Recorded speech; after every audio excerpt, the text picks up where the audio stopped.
자동 제세동기 사용법 설명 시작하겠습니다. 자, 여러분들 지금 이제 필립스 2 제세동기 보고 계신데, 여기 보시면은 이제 V 모양으로 계속 초록색 깜빡깜빡거리고 있을 거예요. 그게 사용이 가능하다는 얘기입니다. 반드시 이 모양이 가서 뜨고 있어야 돼요. 자, 그리고 밑에 보시면 요건 인쇄 버튼이에요. 기존 거랑 비슷하죠. 자, 그리고 요거는 오디오 줄이는, 오디오를 끄는 그런 알람 끄는 버튼입니다. 이쪽으로 오시면 기존 거는 좀 달라진 게, 여기서는 이제 영화하고 소화 모드를 가져갈 수가 있어요. 자, 처음에는 성인으로 세팅이 되어 있지만 여러분들이 한번 누르시면 소화나 영화 모드로 바꿔주실 수가 있습니다. 자, 요거는 익숙하신 버튼이실 텐데요. 요건 리드 1, 2, 3, 그 다음에 패드 해서 볼 수 있는 그 리드를 바꿔주는 그거 버튼이고요. 12리드를 찍게 되면 여러분들이 12리드 중에서 만약 V1이 보고 싶다, 그럼 V1을 선택해서 화면에 쭉 이렇게 보실 수가 있습니다. 자, 그리고 밑에 보시는 버튼은 심전도 파형의 크기를 크게 해주고 작게 해주고 그런 버튼이고요. 이건 이벤트 버튼입니다.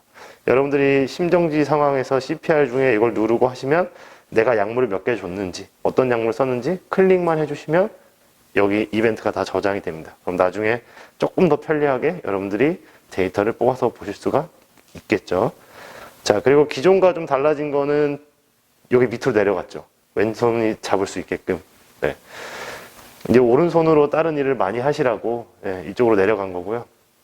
기존과 뭐 다를 바는 없습니다. 이제 모니터를 켜고 하나씩 한번 설명을 드릴게요.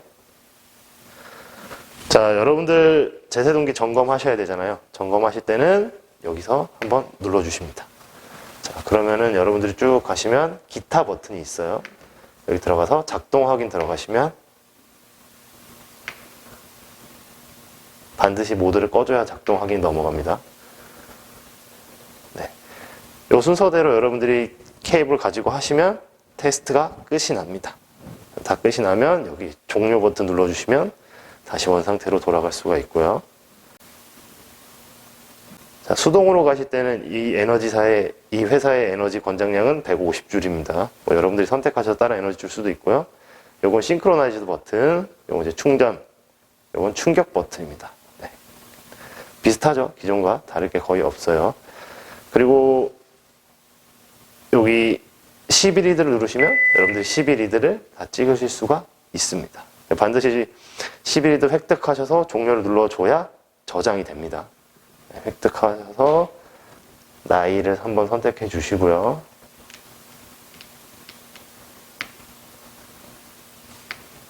자, 그 다음에 획득 종료하면은 저장이 바로 됩니다. 다 획득을 하셨으면 여러분들이 뽑아서 쭉 보시면 되고요. AD 모드로 한번 넘어가 보겠습니다. 성인 모드. 커넥터를 단단히 꽂으세요. 패드를 부착하세요. 기존과 같고요. 여러분들이 수동으로 가시고 싶으면 다이얼만 돌리시면 되는 거죠. 네. 그리고 이 CPR 버튼인데 이거는 여러분들이 CPR을 시작한 시간을 다 기록을 하는 겁니다. 그래서 CPR을 얼마나 했는지 그런 거 다 기록을 하는 거고요. 만약 혹시나 무슨 상황 때문에 분석이 잘 안 됐다 싶으시면 다시 분석을 재시작해 주시면 됩니다. 커넥터를 단단히 꽂으세요. 패드를 부착하세요. 네, 여러분들의 이해를 돕기 위해서 제가 V픽을 한번 띄워 보겠습니다. 네, 지금 V픽이 뜨고 있죠. 떨어지세요. 분석 중. 전기 충격이 필요합니다. 지금 전기 충격을 주세요. 네, 샥 버튼을 눌러볼게요. 떨어지세요. 전기 충격을 주었습니다. CPR 시작하세요. 여러분들이 샥을 주게 되면 자동으로 얘는 이벤트가 계속 뽑아져 나옵니다. 출력물이. 네. 그리고 전기 충격까지 가는 시간은 약 6.9초. 그러니까 7초 이내에 여러분들이 분석하고 샥까지 하실 수가 있는 겁니다. 그리고 간단하게 이 재원을 좀 설명을 드리자면, 지금 요 자체로 여러분들이 보고 있는 그 이 모습 그대로가 약 9.3kg예요. 약 9.3kg. 조금은 무거울 수도 있다라는 거 좀 염두에 두셨으면 좋겠고요. 그리고 이제 요거 장비를 해체를 해서 옆부분에 어떤 것들이 있는지 한번 보도록 하겠습니다. 네, 여러분들 제세동기 우측 부분 보시면, 자, 이 부분부터 볼게요. 여기서는 이제 ETCO2를 측정할 수 있는 부분이에요. 이건 여러분들이 손으로 이렇게 내리고 계셔야 돼요. 자, 그리고 돌려서 여러분들 끼워주시면 되고요. 자, 이 부분은 들어왔다가 나가는 부분이라서, CO2가 나가는 부분이라서 여러분들이 굳이 이 부분을 막을 필요가 없습니다. 그럼 측정이 절대 안 됩니다. 네, 이렇게 쓰시면 되고요.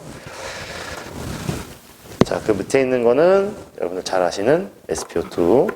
네, 색깔대로 선하고 색깔대로만 꼽기만 하시면 됩니다. 자, 그 다음 당연히 밑에는 BP겠죠. 네.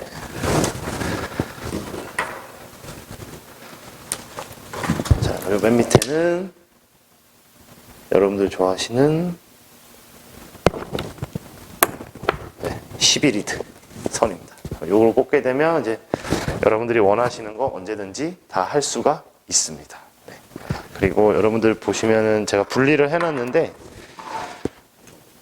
여기에 이제 패드 들어가는 부분이잖아요. 네, 이 부분에 같이 연결이 되어 있는 게 CPR 매터 다 현장에서 쓰시는 것 같은데, CPR 매터 이렇게 연결하면은 여러분들이 뒤에 이제 스티커 부착을 하셔서 위에 올려놓고 하면 여러분들의 퀄리티가 계속 측정이 되는 거죠. 네. 실시간으로 이걸 보면서 여러분들 피드백이 되니까 훨씬 더 효율적으로 하이 퀄리티 압박이 되지 않을까 생각이 듭니다. 이거는 요 뒤에 붙이는 이제 스티커가 같이 나온 거고요.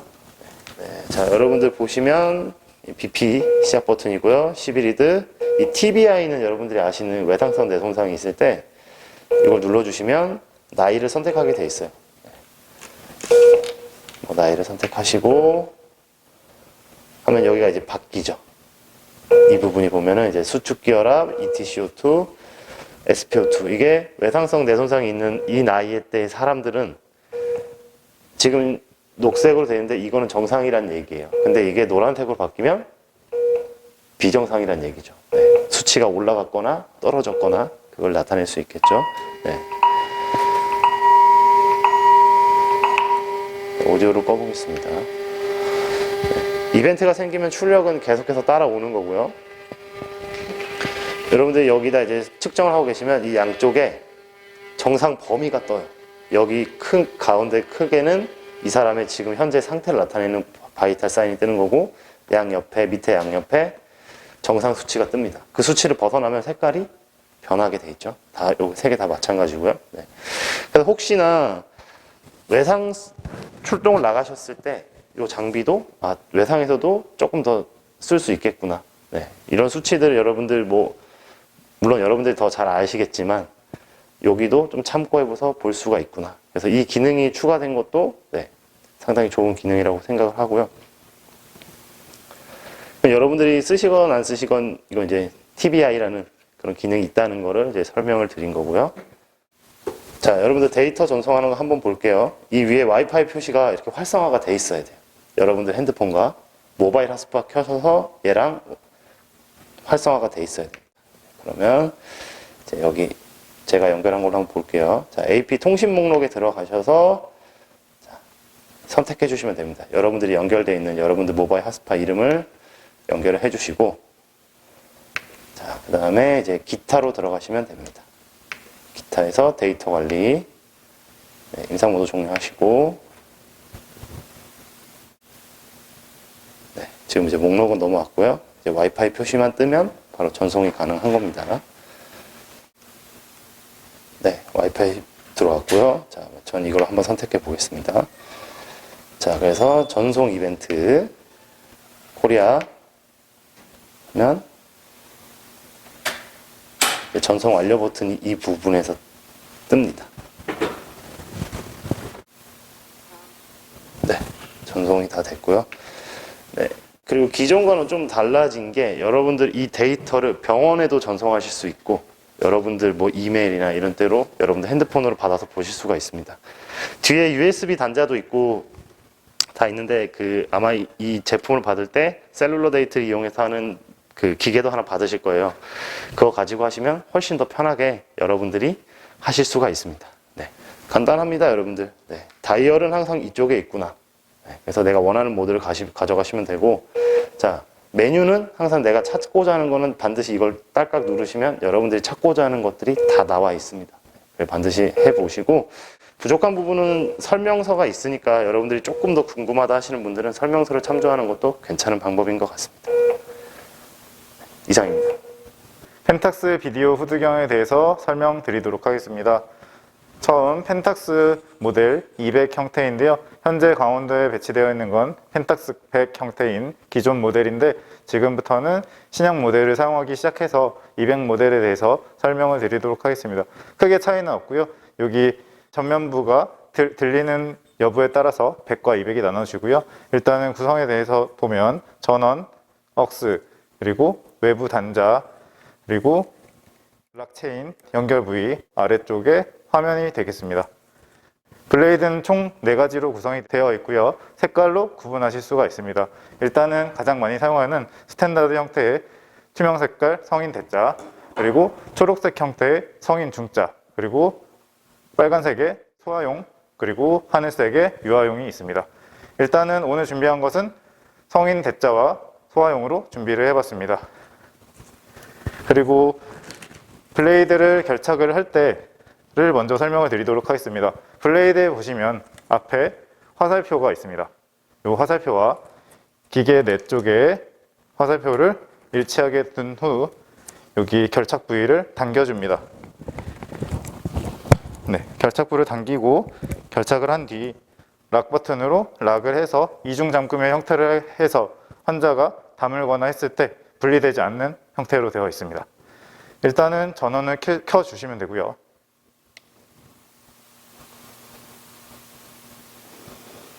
네, 전원을 켜게 되면 여기 가운데 부분에 보시면 타겟 심볼이라는 곳이 있습니다. 타겟 심볼은 그 환자에게 인튜베이션을 했을 때 그 가운데 부분이 성문이 보이게 되면 타겟 심볼이 정확하게 들어온 것이고 그 부분으로 정확하게 삽입을 하게 되면 되겠습니다. 앞에 보면 양쪽 콤이 있습니다. 양쪽 콤에 맞추어서 이렇게 꽂아주고 그 상태로 밀어주면 결착이 됩니다. 적정 위치는 블레이드 날 끝이 튜브 끝과 맞도록 해주시면 되고 더 앞으로 가게 되면 카메라에 가리게 되어 보이지 않게 되고 너무 적게 되면 뻑뻑한 상태로 되어 삽입이 어렵게 되어 있습니다. 그래서 적정한 위치를 해주고요. 이 블레이드의 장점은 흡인기가 삽입이 될 수 있다는 장점이 있습니다. 그래서 인튜베이션을 하면서 흡인도 동시에 할 수 있는 형태가 되어 있습니다. 앞에 홈에 흡인 튜브를 삽입을 해서 사용을 하면 되겠습니다. 시범을 보여드리도록 하겠습니다. 네. 환자의 기도 삭관을 실시하도록 하겠습니다. 환자의 포지션을 일단 코에 냄새를 맡는 스니핑 포지션이라는 해당 자세를 취해줍니다. 해당 자세를 취하고 나서 왼손으로 머리를 가볍게 누르고 오른손으로는 턱을 밀어줍니다. 턱을 민 상태로 수지 교차법을 이용하여 입을 벌려주고 그 다음에 비디오 후드경을 삽입을 합니다. 혀를 따라서 그대로 쭉 넣으신 다음에 앞에 보이는 후드 계곡을 블레이드 날로 쭉 들어주면 앞에 타겟 심볼이 성문을 보게 되는 형태가 됩니다. 그 상태로 바로 삽입을 하면 되겠습니다.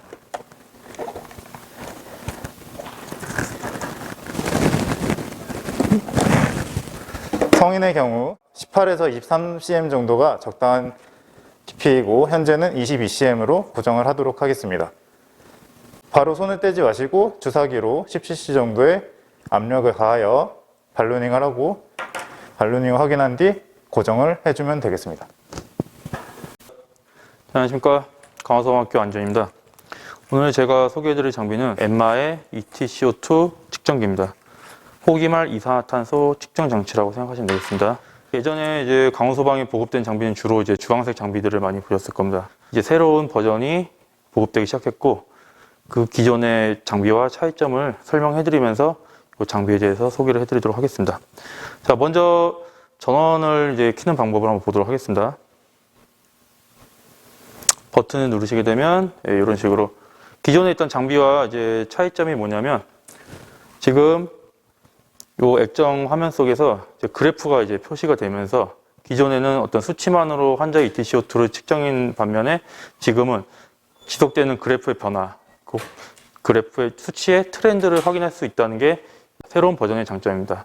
그거 이외에도 뭐 어떤 충격 테스트 혹은 이제 최근에 또 들어오는 버전에서는 어떤 그런 방수 인증이 이제 한 단계 업그레이드 되면서 환자의 혈액 혹은 이물질로 인해서 기계가 손상되는 것을 방지해 줄 수 있다고 합니다. 자, 크게 구성품은 두 가지로 되어 있습니다. 본체, 자, 어댑터 두 가지로 되어 있고, 전원을 킨 상태에서 어댑터를 꽂고 장착을 해주고요. 그리고 백배럴 마스크를 위에 장착을 해서 이런 식으로 사용을 하게 됩니다. 사용법은 간단하죠. 이제 2020년도 심폐소생술 가이드라인에 보면 우리가 코로나 의심 환자에 대해서 좀 더 감염 방지 차원에서 추가적으로 장비들이 도입된 것들이 있습니다. 자, 이런 헤파 필터. 그래서 지금 코로나 의심되는 환자로 하면 이런 헤파 필터를 추가적으로 장착을 하고 ETCO2를 측정기를 장착을 하고, 또 경우에 따라서 이런 식의 연장 밸브를 추가적으로 시작해서 자, 이런 식으로 우리가 활용을 할 수가 있겠습니다. 이 장비를 이제 잘 다뤄보지 못한 분들 중에서 과연 이 장비를 어떻게 끄냐 이렇게 좀 여쭤보신 분들이 많은데요. 저도 이제 초임자 시절에는 이 장비를 끄는 방법을 몰라가지고 어떻게 했냐면 배터리를 주로 분리하는 방식으로 장비를 껐습니다. 그런데 그렇게 하실 필요 없고 아답터와 본체를 분리하시게 되면 이제 알람음이 계속 뜰 겁니다. 근데 15초 이내로 전원이 종료가 됩니다. 자. 수치가 간혹 가다가 이제 뭔가 좀 오류가 있거나 수치가 제대로 맞지 않을 경우에 이것을 어떤 초기화를 시켜가지고 기준을 맞춰주는 그런 기능이 있는데요. 지금 한번 해보도록 하겠습니다. 버튼이 두 가지가 있습니다. 버튼 두 개를 동시에 누르게 되면 이제 바가 올라가는데 이런 식으로 초기화를 시켜놓으면 조금 더 우리가 현장에서 정확한 값을 측정을 할 수가 있습니다. 상당히 고가의 장비이고 작은 장비이기 때문에 우리가 현장에서 사용을 하고 병원에 인계하는 과정에서 분실 우려가 많습니다. 그래서 이거는 현장에 뭐 가벼운 팁이기는 하지만 지금 기본적으로 구성품에 이런 스트랩이 포함되어 있습니다. 그래서 이런 스트랩을 백배럴 마스크에 강화매기 방식으로 이렇게 결착을 한 상태에서 사용하게 되면 분실을 방지하는 그런 하나의 팁이라고 보시면 되겠습니다. 자, 그러면 이제 이 ETCO2 측정 장치, 호기만 이산화탄소 측정 장치의 적용에 대해서 설명을 드리도록 하겠습니다. 왜 이 ETCO2 수치를 중요하게 생각하고 확인을 해야 하는가? 자, 2010년도, 2015년도, 2020년도 가이드라인에서 점점 이런 계속 언급이 되고 있습니다. 그리고 점점 그 언급되는 그 빈도가 높아지고 중요성이 점점 높아지고 있는데요. 그럼 이 ETCO2 수치는 과연 어떤 원리로 우리에게 어떤 부분을 시사를 하는지 설명을 좀 드리도록 하겠습니다. 호기말 이산화탄소라는 거는 우리의 호흡 끝에 있는 그런 이산화탄소 수치를 얘기를 합니다. 이산화탄소라는 거는 이제 우리 몸에서 만들어지는데요. 우리가 산소나 포도당을 통해서 우리 몸에서 세포들이 대사를 하면 그 세포 대사의 결과물로 이산화탄소가 우리 몸 밖으로 배출되게 되는데, 그때 수치를 우리가 측정을 함으로써 우리 몸에 있는 세포가 제대로 지금 세포 대사를 하고 있는지 그런 것들을 우리가 간접적으로 측정을 할 수 있는 그런 바이탈 사인 측정 장치라고 할 수가 있겠는데요. 자, 우리가 크게 네 가지 정도로 우리가 이 장치를 그 어떤 지표로 사용을 할 수가 있습니다. 자, 첫 번째, 자, 기관의 삭관이 잘 되었는가? 폐에서 산소 이산화탄소 교환이 되면서 이산화탄소가 폐에서부터 이제 기도를 통해서 나가게 되겠죠. 자, 따라서 기도에 제대로 삭관이 돼야지만 이산화탄소 수치가 기록이 됩니다. 우리가 실수로 삭관을 했을 때 위로 삭관이 됐다, 식도를 통해서 위로 삭관이 됐다고 하면 당연히 이 수치는 표시가 되지 않겠죠. 따라서 수치가 제대로 나타나는 것을 보고 우리가 기관의 삭관이 제대로 되었다, 그렇게 판단을 할 수가 있겠습니다. 자, 두 번째, 우리가 심폐소생술 과정 중에서 ETCO2 수치가 10mmHg 이하로 계속 나온다, 즉 수치가 낮게 측정이 된다. 그런 경우에는 지금 우리 몸에 심폐소생술 과정 중에 대사가 제대로 이루어지지 않는구나, 가슴 압박이 지금 제대로 이루어지지 않는구나, 이런 것들 간접적으로 우리가 평가를 할 수가 있겠죠. 따라서 10mmHg 이하로 수치가 낮게 측정이 된다고 하면 가슴 압박의 품질을 좀 더 올려보거나 가슴 압박하는 선수를 교체를 해야겠죠. 자, 그리고 세 번째, 자, 우리가 심폐소생술 과정 중에서 12, 13, 뭐 14 이렇게 기록이 되는데 갑자기 뭐 20, 25 이런 식으로 갑자기 확 올라간다.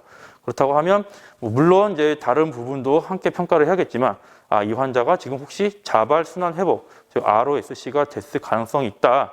우리가 그렇게 예측을 해볼 수가 있겠습니다. 자, 네 번째.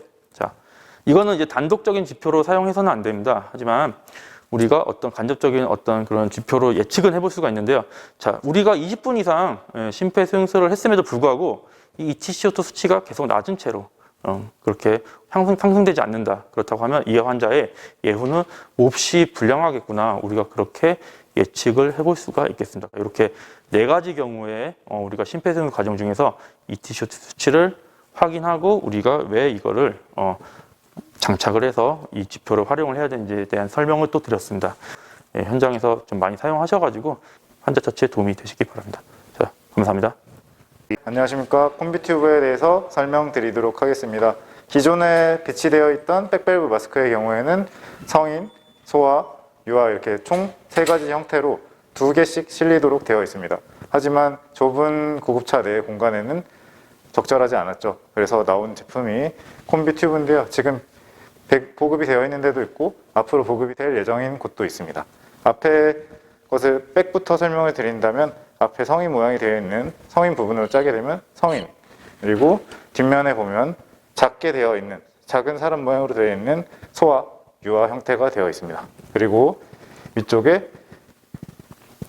미리바 형태로 과한기가 방지될 수 있도록 이렇게 뒤로 잡아당긴 다음에 숫자에 맞춰서 결착을 하면 적절하게 배출이 될 수 있습니다. 그리고 구성품인 리저브 백이 있는데요. 비제온 마스크 뒤편에 보면 산소가 모일 수 있도록 백이 하나 달려 있습니다. 이것도 동일한 원리인데요. 일단은 백 뒤에다가 결착을 합니다. 결착을 하고 뒤편에 이 부분에 산소 연결줄을 연결했을 때 총 100%의 산소를 전달할 수가 있고요. 이거를 뺐을 경우에는 빼고 그냥 사용했을 경우에는 최대 48%까지 산소를 전달할 수가 있습니다. 그리고 앞쪽 보면 유아용 마스크, 소아용 마스크, 성인용 마스크 이렇게 3가지의 형태로 되어 있습니다. 그래서 일반적으로 사용하실 때는 C자 모양을 사용해서 사용을 하실 수 있는데 지금은 앞선 교육에 이어서 인튜베이션이 됐을 때 연결해서 사용하는 방법을 설명드리도록 하겠습니다. 보통 심정지 상황에서 기관 삭관이 되고 헤파 필터를 연결하고 ETCO2를 연결한 다음에 카테터 마운트를 결착을 해서 그 위에 백밸브 마스크를 연결하고 리저블 백을 연결한 다음에 산소 연결줄을 연결해서 총 100%의 산소를 연결하면 되겠습니다. 그래서 정상적으로 짰을 때는 이런 형태로 되고 총량의 경우에는 성인의 경우 500에서 950까지 그리고 두 손으로 이렇게 짤 경우에는 1200까지 되게 되어 있습니다. 그리고 소아의 경우에는 두 손가락으로 짰을 때 100에서 150 세 손가락으로 짤 경우에는 150에서 200 정도를 짤 수 있고 네 손가락의 경우에는 200에서 300을 짤 수 있습니다. 그리고 전체 손가락으로 했을 경우에는 500 정도의 용량이 들어가게 됩니다. 앞쪽에 미리바도 설명을 드려야 되는데요. 그 60ml바의 경우에는 성인의 기관 삽관이 되었을 때만 사용을 하게 되어 있습니다. 그리고 20ml바의 경우에는 마스크를 쓴 성인 그리고 소아, 유아를 사용할 수 있도록 되어 있습니다. 식도가 개방될 수 있는 최소치의 범위가 20ml바로 설정이 되어 있기 때문에 이것보다 세게 짰을 경우에는 식도에 역류가 되어서 구토를 유발할 수 있게 됩니다. 기도 삭관이 되어 있는 정상적인 상태의 경우에는 60ml바로 설정을 해서 과한기가 되지 않도록 해주는 것이 도움이 될 수 있겠습니다. 네, 감사합니다. 자동식 산소소생기 마이크로벤트 CPR 모델 사용법입니다. 많은 분들이 이 모델 이전 이 빨간 핸들을 가진 제품을 사용해 보셨을 텐데요. 이 마이크로벤트 CPR 제품은 자동 모드로 사용 시에 분당 10회로 속도가 설정되어 전문 소생술 CPR에 최적화되게 만들어졌다고 하며 수동 모드로 설정하실 때는 심정지 외에도 호흡정지, 호흡곤란 등 응급 상황에 적절하게 사용하실 수 있습니다. 10kg 미만 환자에게는 사용하시면 안 됩니다. 장비 구성품 먼저 살펴보도록 하겠습니다. 먼저 2.8리터 산소 용기 있습니다. 레귤레이터라고 불리는 압력 조정기입니다. 산소 공급 호스를 포함한 인공호흡기 핸드세트입니다. 성인과 소아 마스크입니다. 그리고 카테터 마운트입니다. 차량용 카테터입니다. 그리고 휴대용 흡인기, 설명서, 가방으로 구성되어 있습니다. 핸드 부분을 좀 더 자세하게 살펴보도록 하겠습니다. 밑에 보이시는 화살표 부분은 자동 모드와 수동 모드로 전환하는 스위치이고, 이 윗부분은 어떠한 이유로 일정 이상의 압력이 가해졌을 때 알려주는 알람이라고 생각하시면 되겠습니다. 이 윗부분은 그 산소 공급량을 조절해주는 스위치로 150ml에서 600ml까지 조절이 되고, 이 좌측으로 넘어갔을 때 소아, 우측으로 넘어갔을 때 성인으로 생각하시면 되겠습니다. 이 밑에 부분은 수동 손잡이로 방아쇠 형태이며 수동 모드 시 이 수동 레버를 작동하셔야지만 산소가 공급됩니다. 이 윗부분은 호흡기 본체와 환자가 적용할 장치를 연결해주는 밸브로 환자의 호흡이 호흡기로 들어가지 않게 단방향 밸브가 포함되어 있습니다. 작동법을 알아보겠습니다. 평소 관리 시 산소 용기에 손상 부분이 없는지 확인해 주시고 산소 용기에 충분한 산소가 있는지 계속 확인해 주시기 바랍니다. 먼저 레귤레이터를 산소 용기와 결합하겠습니다. 산소 용기가 잠겨져 있는지 확인을 하시고 레귤레이터와 산소 용기의 결합 부분이 일치하게 위치를 시켜주신 뒤 결합합니다. 레귤레이터의 밸브를 잠가서 고정하고 천천히 반시계 방향으로 돌릴 경우 산소 용기가 개방됩니다. 이때 우측에 있는 이 조절기 버튼을 이용해서 비관이나 안면 마스크, 비제호흡 마스크, 백밸브 마스크의 산소줄을 이용하는 등 산소를 공급할 수 있습니다. 인공호흡기를 사용 시에는 이 산소 공급 호스를 레귤레이터와 연결합니다.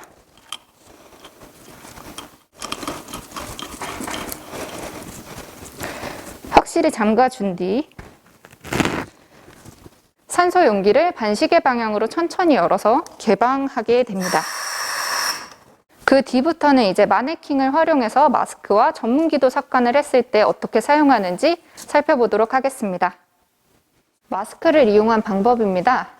일단 환자의 기도가 개방되어 있고 MPA 또는 OPA를 열어서 기도를 개방시킵니다. 그 뒤 인공호흡기와 마스크를 연결시킨 뒤 현재 수동 모드로 조작 중이며 마스크를 얼굴에 완전히 밀착시킵니다. 그 뒤 분당 1초 정도로